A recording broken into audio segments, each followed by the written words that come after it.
வணக்கம்ப்பா. கணவன் மனைவி இடையில நெறைய பேர் நெறைய பிரச்சனை நம்மகிட்ட வந்து சொல்லியிருக்கீங்க. சரிங்களாப்பா? இது ஒரு முக்கியமான பதிவு. இது கணவன் மனைவி நீங்க வந்து கேட்டுக்கொள்ளுங்க. சரிங்களாப்பா? இந்த பதிவில நம்ம என்ன பார்க்க போறோம்னா, கணவன் மனைவி சண்டை சச்சரவு எதனாலன்னா சந்தேக பேர்னால வருதுப்பா. சரிங்களாப்பா? ஆணா இருக்கட்டும், பெண்ணா இருக்கட்டும் 2 பேருக்கும் வந்து சராசரியா வந்து பிரச்சனை வருதுப்பா. அவங்களுக்கான ஒரு பதிவுப்பா. சரிங்களாப்பா? 2 பேரும் ஃபோட்டோ இருந்தா போதும்ப்பா. நெறைய பேர் சாவ போறீங்கன்னு சொல்றீங்க. சாவுறது மட்டும் தேர்வு இல்லப்பா. வாழ போறது ஒரே வாழ்க்கை தான். உங்க வாழ்க்கைய வந்து நீங்க தான் தீர்மானிச்சுக்கணும். சரிங்களாப்பா? இதுக்கு நீங்க WhatsAppல நீங்க அமௌண்ட் போட்டு விடுற மாரி இருக்கும். ஃபோன்டோ பேர் அனுப்புற மாரி இருக்கும். நாங்க பூஜைகள் மூலியமா முடிச்சு குடுத்துருவோம்ப்பா. சரிங்களாப்பா? இந்த வசியம் ரொம்ப ரொம்ப ரொம்ப சக்தி வாய்ந்தா இருக்கும். அந்த ஆண், பெண் வசியத்த பயன்படுத்தலாம். ஆனாங்க அந்த ஆணையும் சொல்றீங்கப்பா.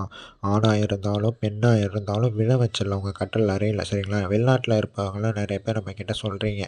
சாமி வெளிநாட்ல இருக்கவங்கள வசியம் பண்ண முடியுமா? 100% வந்து வசியம் பண்ணி குடுத்துருவோம்ப்பா. சரிங்களாப்பா? கேரண்டியா சொல்றோம்ப்பா. இந்த விஷயம் பிடிச்சிருந்தா கால் பண்ணுங்க. கால் எடுக்கலன்னா WhatsAppல உங்களுக்கு என்ன பிரச்சனைன்னு தெளிவா பேசி அனுப்புங்கப்பா. நன்றி.